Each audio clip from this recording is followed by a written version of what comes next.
वाले हैं कि कहाँ-कहाँ से ये प्रश्न आए हुए थे, ठीक है? तो चलिए इससे पहले हम कि यूएनडीपी के मानव विकास सूचकांक एसडीआई रिपोर्ट 2025 के अनुसार भारत में जीवन प्रत्याशा 1990 में 58.6 वर्ष थी, लेकिन 2023 में कितनी हो गई? तो कितनी हो गई? तो इसका होगा 72 वर्ष। देखिए ये कहाँ से पूछा हुआ था क्वेश्चन, तो ये स्पीडी आप पढ़िएगा, स्पीडी में आप दिया हुआ है पीडीएफ वाला फॉर्मेट में, जीवन प्रत्याशा वर्ष 71.70 और 2023 में यहाँ पे 72। तो ये यहाँ से आपको प्रश्न आए हुए, आपको जो बुझाएगा समझ जाइएगा। चलिए स्टार्ट करते हैं। दूसरा है कि 2025 में एक्शन समिट किस शहर में आयोजित हुआ था? तो शहर का बात करें तो शहर में आपको पेरिस हो जाएगा, देश का बात करें तो देश में आपको फ्रांस हो जाएगा, ठीक है, देश में फ्रांस हो जाएगा। और देखिए आपको जब पढ़िएगा स्पीडी वार्षिकांक, तो उसमें आपको साफ साफ दिया हुआ है कि एआई आर्टिफिशियल इंटेलिजेंस एक्शन शिखर सम्मेलन 2025 का आयोजन 10 से 11 फरवरी 2025 में कहाँ पे है? तो ग्रैंड पैलेस पेरिस फ्रांस में, और इसका अध्यक्षता सह अध्यक्षता कौन है? पीएम नरेंद्र मोदी और फ्रांस के राष्ट्रपति इमैनुअल मैक्रोन, ठीक है। तो 96वें अकादमी पुरस्कार 2024 में एम्मा स्टोन को किस फिल्म में मुख्य भूमिका के लिए ऑस्कर मिला था? तो इसका आंसर हो जाएगा पुअर थिंग्स। देखिए ये आपको स्पीडी में ही मिल जाएगा, स्पीडी जब पढ़िएगा ना तो उसी में मिल जाएगा। देखिए यहाँ पे पेज नंबर 43 पे देख लीजिएगा कि 96वें ऑस्कर पुरस्कार में सर्वश्रेष्ठ अभिनेत्री एमा स्टोन को पुअर थिंग्स के लिए सर्वश्रेष्ठ अभिनेत्री का ऑस्कर पुरस्कार 2024 में मिला हुआ है। कि किस गुजराती फिल्म को आपको 17वीं फिल्म पुरस्कार में राष्ट्रीय सामाजिक और पर्यावरण मूल्यों को बढ़ावा देने के लिए सर्वश्रेष्ठ फिल्म फीचर का पुरस्कार जीता हुआ? तो इसका कच्छ एक्सप्रेस हो जाएगा।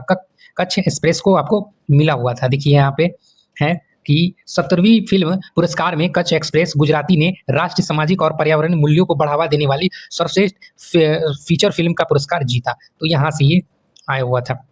और देखिए 5वां है कि निम्नलिखित में से किस व्यक्ति का संगठन 2024 का रेमन मैग्सेसे पुरस्कार प्राप्त हुआ? तो ये डी हो जाएगा इसका आंसर। किसको मिला है? तो ये इनको मिला है, मियाजाकी हायाओ और फुत्सो कामा, इन दोनों को मिला हुआ है। ये आपको स्पीडी में हूबहू दिया हुआ है। देखिए यहाँ पे कि 66वां रेमन मैग्सेसे पुरस्कार 2024 यहाँ पे है, यहाँ पे है ना कारमा फुत्सो भूटान और मियाजाकी हायाओ जापान, इनको मिला हुआ था। चलिए हम लोग अगला देखते हैं कि आकाश तीर के बारे में कौन सा कथन सही है। डिफेंस से रिलेटेड आपको क्वेश्चन है, ठीक है। तो ये देखिए कि आकाश तीर भारतीय सेना की एयर डिफेंस की प्रणाली का मूल रूप है। और आकाश तीर के बारे में एक चीज और बता देते हैं कि ये स्वदेशी पूर्ण रूप स्वदेशी है आकाश तीर, ठीक है। ये आपको पूर्ण रूप से स्वदेशी है और ये ऑपरेशन सिंदूर में भी बहुत महत्वपूर्ण भूमिका निभाई थी। सुदर्शन चक्र के साथ यानी S-400 भी था और आपको ये आकाश तीर भी बहुत महत्वपूर्ण भूमिका निभाई थी। ड्रोन जो प्रणाली था वो ड्रोन के लिए सबसे बेहतर साबित हुई थी आकाश तीर। चलिए तो यहाँ पे है कि यह भारत की व्यापक C4ISR प्रणाली को सहजता से एकीकृत करता है और यह निष्क्रिय रक्षा से सक्रिय प्रतिकार के रणनीति के बदलाव को दर्शाता है। ये तीनों हो जाएगा आपको, ठीक है। तो तीनों हो जाएगा। देखिए आगे चलते हैं हम लोग कि यहाँ पे है कि आकाश तीर भारतीय वायुसेना की वायु रक्षा का AAD का प्रणाली का मूल रूप है और देखिए और यह बड़े C4ISR को सहज रूप से एकीकृत करता है, ठीक है, एकीकृत करता है। और आगे है कि यह निष्क्रिय रक्षा से सक्रिय प्रतिरोध की ओर एक रणनीतिक बदलाव को दर्शाता है। तो ये यहाँ से आपको आए हुए थे प्रश्न। चलिए हम लोग अगला देखते हैं कि निम्नलिखित में से कौन सा मेक इन इंडिया के तहत भारत की स्वदेशी सैन्य प्रणाली का हिस्सा है। तो ये जब F-35 लाइटनिंग 2 का बात है तो F-35 आपको ये अमेरिका का कंपनी है, जो कि अमेरिका की एक कंपनी है, आपको उसका नाम है लॉकहीड मार्टिन, जो दुनिया का सबसे बेहतरीन कंपनियों में नाम है इसका टॉप पे। और यह 5वीं पीढ़ी का लड़ाकू विमान है F-35, जो पूर्ण रूपेण 5वीं पीढ़ी का नहीं है, जान लीजिएगा। पूर्ण रूपेण में आपको F-22 रैप्टर आता है जो कि पूर्ण रूपेण 5वीं पीढ़ी का है और उसके जैसा अभी तक कोई भी देश नहीं बना पाया है। F-22 रैप्टर अमेरिका के पास है जो, और अमेरिका क्या किया है कि F-22 रैप्टर को किसी भी देश को उसका टेक्नोलॉजी ट्रांसफर नहीं किया अब तक और ना उसको बेचने का प्रस्ताव दिया है और उसका उत्पादन भी यहाँ तक कि बनना भी बंद कर दिया है। तो यहाँ तक अमेरिका अभी है, यानी इससे क्या साबित होता है? ये नहीं होगा आंसर इसका। और ये देखिए बी है कि मुख्य युद्धक टैंक MBT अर्जुन, तो ये MBT अर्जुन ही आपको स्वदेशी है और ये MBT अर्जुन ने आपको ये T-90 जो आपको एक रशियन टैंक है उससे ये बहुत इंस्पायर है और उससे टेक्नोलॉजी। और देखिए कि सी में है कि उन्नत टोल्ड आर्टिलरी गन यानी ATGES, ये आर्टिलरी गन भी आपको ऑपरेशन सिंदूर में बहुत आपको यहाँ पे मददगार साबित हुए थे। तो इसका डी हो जाएगा, यानी बी और सी हो जाएगा, ये स्वदेशी होगा। देखिए यहाँ है ना कि F-35 एक अमेरिकी मल्टी रोल फाइटर जेट है जिसको निर्माण लॉकहीड मार्टिन करता है। देखिए यहाँ पे अगला क्वेश्चन है, देखिए आगे है ना MBT अर्जुन टैंक, जो कि इसका निर्माण करता है DRDO, ठीक है, यह स्वदेशी रक्षा प्रणाली का हिस्सा है और जब यहाँ पे एटीजीएस के बारे में करते हैं तो ये भी मेक इन इंडिया के एक पहल का हिस्सा है। चलिए हम लोग देखते हैं कि बानू मुश्ताक की किस पुस्तक को 2025 का अंतरराष्ट्रीय बुकर पुरस्कार मिला है। तो हार्ट लैम्प को उसको मिला है, ठीक है, हार्ट लैम्प। देखिए यहाँ पे हार्ट लैम्प को वरन 2025 का अंतरराष्ट्रीय बुकर पुरस्कार मिला है। यहाँ लिखा है बानू मुश्ताक द्वारा लिखित लघु कहानी हार्ट लैम्प, ठीक है। चलिए हम लोग अगला देखते हैं, सॉरी, कि देखिए ये क्वेश्चन आपको सिंधु जल संधि के अनुसार जो 1960 में हुआ था, आपको 3 पूर्ववर्ती नदी भारत को आवंटित की गई है और इसमें से कौन सा शामिल नहीं, तो झेलम नहीं है, ठीक है, रावी और सतलज, यानी झेलम को छोड़कर सब है आपको जो भारत में है। तो देखिए यहाँ पे है, आप जब एनसीईआरटी पढ़िएगा उसमें दिया हुआ है सिंधु जल समझौता संधि के अनुच्छेद 1960 के अनुसार भारत इस नदी का प्रक्रम के संपूर्ण जल का केवल 20% जल उपयोग करता है और इस जल का उपयोग हम पंजाब, हरियाणा, राजस्थान, झेलम को छोड़कर, नहीं झेलम नदी को छोड़कर ये दक्षिणी पश्चिमी भागों में सिंचाई के लिए उपयोग करते हैं। तो ये यहाँ से प्रश्न आए हुए हैं जिसमें हमको डाउट है, ये 13 नंबर क्वेश्चन, ठीक है। ये क्वेश्चन जब हम पढ़ें, आप लोग भी अभी पढ़िएगा तो समझ देखिएगा कि सर भैया आप सही बोल रहे थे। 13 नंबर है कि भारत वन रिपोर्ट 2023 यहाँ पे लिख दिया है कि ISFR 2023 के अनुसार देश का कुल वन वृक्ष आवरण देश के भौगोलिक क्षेत्रों का 15% है। 15 नहीं है, ये 25% होगा, ठीक है, 25%। तो ये तो गलत हो गया। और सबसे बड़े दर्ज वन क्षेत्र है RIFA वाले शीर्ष 3 राज्य कौन से, झारखंड, अंडमान निकोबार और मणिपुर, तो ये भी गलत हो जाएगा। और सबसे अधिक वृक्षावरण महाराष्ट्र राज्य में पाया गया है और उसके बाद राजस्थान और उत्तर प्रदेश का स्थान है, तो ये भी गलत हो जाएगा आपको। और तो तीनों गलत हो जाएगा तो एक से अधिक तो होगा ही नहीं, डी भी गलत हो जाएगा। तो इस क्वेश्चन को आप लोग बताइएगा कमेंट में 13 नंबर और 12 नंबर का, देखिए कि हम सही बताए कि नहीं। देखिए यहाँ पे है, जब भारत वन रिपोर्ट 2023 पढ़िएगा आपको स्पीडी में भी दिया हुआ है करंट अफेयर, देश में कुल वन और वृक्षावरण इतना किलोमीटर जो कि 25.17% है, तो उससे पहला वाला ऑप्शन तो गलत हो गया। और जब यहाँ पे पढ़ेंगे कि आपको क्षेत्रफल में सर्वाधिक वन और वृक्षावरण वाले राज्य मध्य प्रदेश यहाँ पे है, और वन वृक्षावरण में सर्वाधिक वाले 3 राज्य है, छत्तीसगढ़ है, उत्तर प्रदेश है और उड़ीसा है। यहाँ पे कहाँ अंडमान निकोबार का बात है। और जब हम लोग बुक पढ़ेंगे, यहाँ पे देखिए बुक में भी है ना, बुक में है कि देश में इतना मध्य प्रदेश प्रथम स्थान है और दूसरा पे अरुणाचल है, तीसरा पे चंडीगढ़ है, चौथा पे उड़ीसा है, जबकि 5वां पे है महाराष्ट्र। यहाँ पे है ना देश का 25% वन पूरे क्षेत्र 7 राज्यों में है। तो ये यहाँ पे आपको कुछ है, तो देख लीजिएगा इस क्वेश्चन को आप लोग। चलिए अगला क्वेश्चन है कि निम्नलिखित में वैश्विक सीमाओं के निर्यात में सबसे निम्नलिखित में से किस देश के भारत से अधिक हिस्सेदारी थी, तो भारत से अधिक हिस्सेदारी आयरलैंड की हो जाएगी। यहाँ देखिएगा देश की भारत से अधिक हिस्सेदारी थी, ऐसा नहीं बोला कि आपको भारत और मतलब निर्यात का जो काम है भारत और कौन देश में हुआ है, ये नहीं बोल रहा है। ये आप लोग हम समझ रहे हैं कि यही समझ रहे होंगे तो रूस बोलिएगा, तो ये नहीं होगा। ये जब आपको डाटा निकालिएगा तो इसका आयरलैंड होगा, दूसरा में इंडोनेशिया है, उसके बाद भारत है। तो देखिए यहाँ पे है ना कि 2023 भारत का वैश्विक सेवा निर्यात में लगभग 4.6% हिस्सा था, यानी 7वां बड़ा निर्यातक, ऐसा बोल रहा है, ठीक है। जो आयरलैंड जो सेवा निर्यात यानी विशेष रूप से सॉफ्टवेयर वित्तीय तकनीकी में अपने बड़े हिस्से के लिए जाना जाता है और 2023 में भारत की तुलना में सबसे अधिक 2023 में भारत की तुलना है ना में अधिक हिस्सा था, ठीक है ना। यानी अधिक हिस्सा क्या चीज में, तो सबसे बड़ा निर्यातक में। ये ऐसा क्वेश्चन है, ठीक है, पूछा है। तो देखिए यहाँ पे 15 नंबर है कि स्वास्थ्य परिवार कल्याण मंत्रालय UWIN पोर्टल के बारे में कौन सा गलत कथन है, ठीक है, गलत बोला है। तो यह QR आधारित टीकाकरण प्रदान करता है, तो ये भी सही हो जाएगा। अब जितना डाटा हम निकाले हैं ये आपको कहीं नहीं मिला, ये हमको मिला है। इसका आंसर देखिए, ये ऑफिशियल वेबसाइट जो है ना उसका आपको UIN पोर्टल उससे निकाले हैं, तो गलत नहीं हो सकता, आप लोग विश्वास भी कर लीजिएगा। और नहीं तो दूसरा कोई वेबसाइट का दिखाते हैं तो आप लोग बोलते भी जल्दी विश्वास नहीं करते, इसीलिए ये लगाए होंगे। देखिए ये हो जाएगा आंसर इसका, यानी एक यहाँ आपको सॉरी उपरोक्त में से यहाँ पे है कोई नहीं, यानी गलत कोई नहीं है, गलत मिला है, तीनों सही हो जाएगा, आपको ये हो जाएगा आंसर। देखिए यहाँ है ना कि गर्भवती महिला, यहाँ है सभी टीकाकरण का रिकॉर्ड रखना डिजिटल और प्रत्येक बच्चों के लिए QR आधारित टीकाकरण प्रमाण पत्र, ये हो गया। और यहाँ है कि बहुभाषिक पहुंच यानी एक से ज्यादा व्यापक कवरेज के लिए 11 क्षेत्रीय भाषाओं में ये उपलब्ध है, ठीक है। और सबका हम सोर्स डिस्क्रिप्शन में भी लिंक दे देंगे कहाँ कहाँ से हम ऑनलाइन डाटा इसका निकाले हैं, ठीक है। चलिए अगला क्वेश्चन देखते हैं हम लोग कि किसान पोर्टल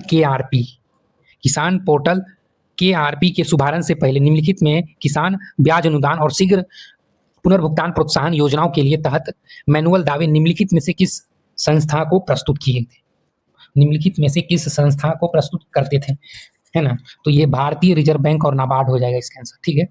देखिए यहाँ है कि अधिकारी विज्ञप्तियों के अनुसार बैंकों ने भारतीय रिजर्व बैंक और आरबीआई और नाबार्ड को मैनुअल दावे प्रस्तुत किए। तो ये यहाँ से आपको आए हुए थे। चलिए हैं कि देश के सकल मूल्य जीबीए में सूक्ष्म लघु और मध्यम उद्यमों की हिस्सेदारी 2020-21 में डैश से बढ़कर 2023 में कितना हो गई थी, 2021 में कितना थी और बढ़कर कितना थी, तो 21 में 27.3 और 30.1%। ये हो जाएगा इसका आंसर।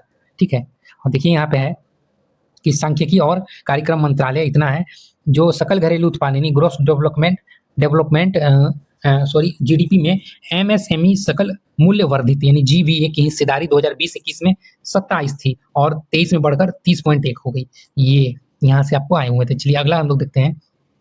देखिए कि भारतीय सीमेंट उद्योग के संबंध में निम्नलिखित में कौन सा कथन सही है। देखिए ये करंट है, करंट जो है ना, इसमें आपको इको का भी बहुत सारा करंट का जो है वो भी यहाँ पे इंक्लूडेड है। ठीक है, इकोनॉमिक्स का तो अलग से आप लोग इकोनॉमिक्स देखने का जरूरत नहीं, इसी में आपको सब मिल जाएगा। ठीक है, तो देखिए यहाँ पे है कि भारत का लगभग 87% सीमेंट उद्योग राजस्थान, आंध्र प्रदेश और मध्य प्रदेश जैसे कुछ प्रमुख राज्यों में केंद्रित है और भारत दुनिया में सबसे बड़ा उत्पादक सीमेंट का है। तो ये गलत हो जाएगा, दुनिया में दूसरा है, प्रथम नहीं है, आपको यहाँ पे दूसरा है चीन के बाद। ठीक है, चीन प्रथम है, चाइना फर्स्ट में आता है। और देखिए कि यहाँ है कि निम्नलिखित में अधिकांश सीमेंट संयंत्र कच्चे माल के स्रोतों से दूर और निर्यात का समर्थन करने के लिए बंदरगाहों के पास होते हैं। भाई बंदरगाह के पास थोड़ी होता है सीमेंट उद्योग, आपको जहाँ पे कच्चा माल, आपको जहाँ पे जैसे एल्युमिनियम हो गया, चूना पत्थर हो गया, उसके संयंत्र उसके पास होता है, उसके करीब होता है। ठीक है ना, यहाँ पे जब देखिएगा तो इसका आंसर हो जाएगा 1 हो जाएगा। ठीक है, और 1 हो जाएगा। और देखिए यहाँ पे जब आप क्लास 10th का पढ़िएगा भूगोल, तो उसमें आपको दिया हुआ है कि भारत विश्व का दूसरा सबसे बड़ा सीमेंट उत्पादक देश है। और देखिए है कि सीमेंट उद्योग के कच्चे माल जैसे चूना पत्थर, कोयला, सिलिका, एल्युमिनियम और जिप्सम की जरूरत होती है, इसलिए यह उद्योग कच्चे माल के निकट स्थापित किया जाता है, ना कि बंदरगाह के। तो ऑप्शन में बंदरगाह था तो गलत हो जाएगा आपको, तो उस हिसाब से आपको 1 हो जाएगा आंसर। चलिए अगला देखते हैं।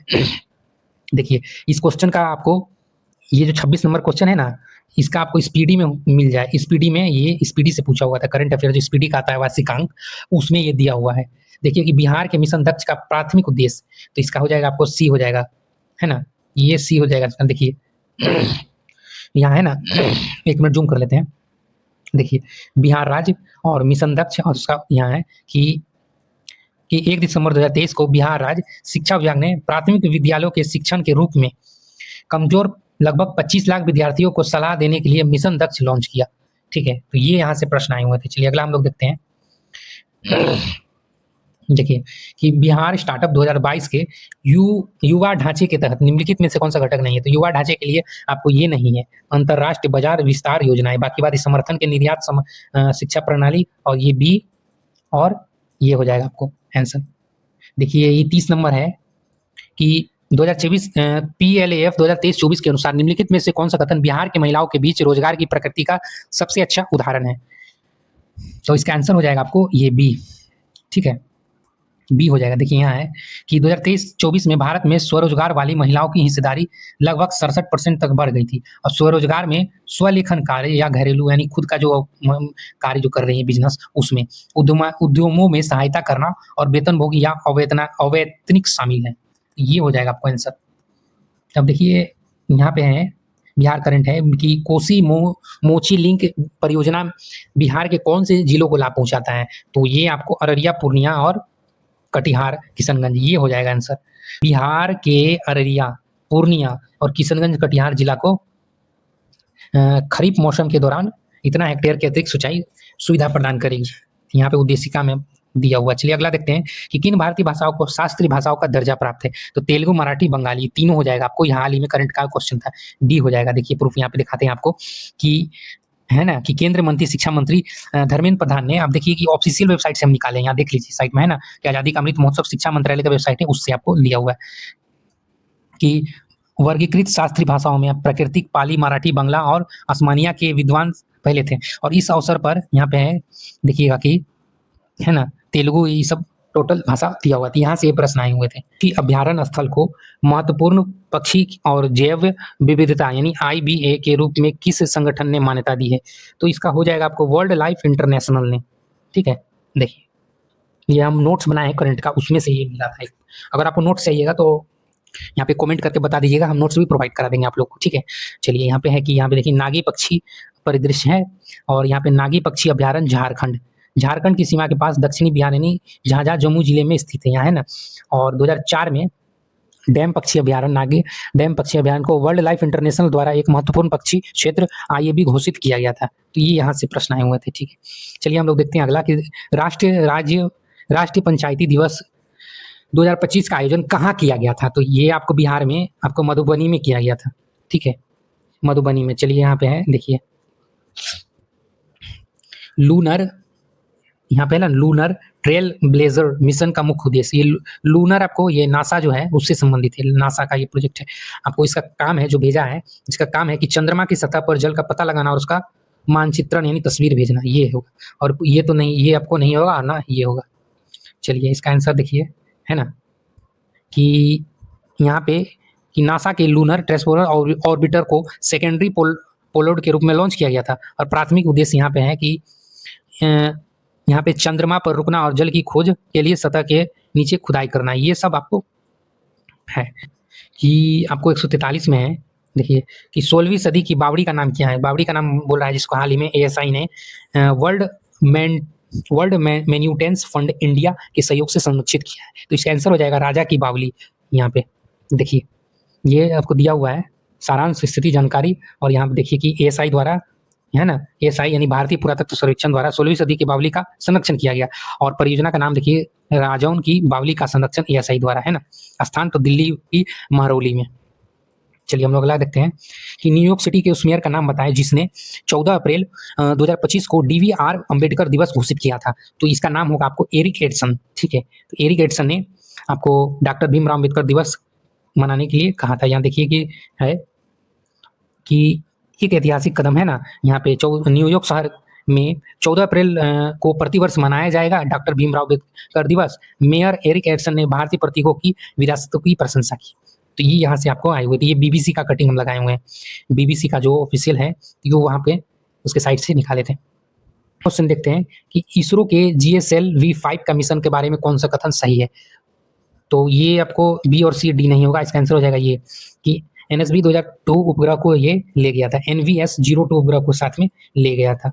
ये यहाँ पे देखिए, ये आपको ऑफिशियल वेबसाइट जो इसरो का है वहाँ पे दिया हुआ है साफ साफ कि इस मिशन में NVS-02 नवग्रह उपग्रह को इच्छित यहाँ पे है भूतीय कालीनी अंतरिक्षण कला में सफलतापूर्वक स्थापित किया गया था, तथा सभी प्रमोशन यान चरणों ने त्रुटिहीन प्रदर्शन किया, यानी कोई बिना गलती के, और कक्षा को उच्च स्तर तक सटीकता के साथ हासिल किया था। यहाँ से आपको आए थे देखिए यहाँ पे कि G20 18वें शिखर सम्मेलन के बारे में कौन सा कथन सही है। तो ये रियो डी जेनेरियो में आयोजित हुआ था, तो आपको ये नहीं होगा, ये गलत हो जाएगा, और इसका आंसर हो जाएगा आपको C, ठीक है, C हो जाएगा इसका आंसर।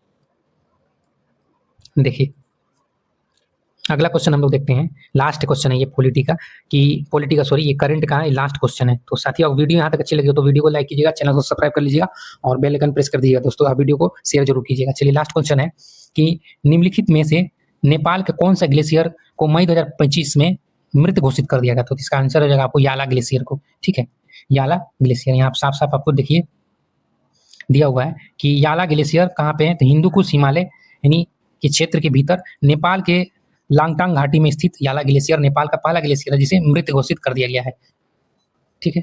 तो ये प्रश्न यहाँ से आए थे। साथ ही वीडियो यहाँ तक देख लीजिए, वीडियो देख लिए होंगे, और वीडियो अच्छा लगेगा तो दोस्तों के पास शेयर कीजिएगा, ठीक है दोस्तों। और अगला वीडियो जरूर, अगला टॉपिक पे आप लोग कमेंट में बताइएगा कि कौन सा टॉपिक पे वीडियो लाएंगे। तो वीडियो देखने के लिए साथियों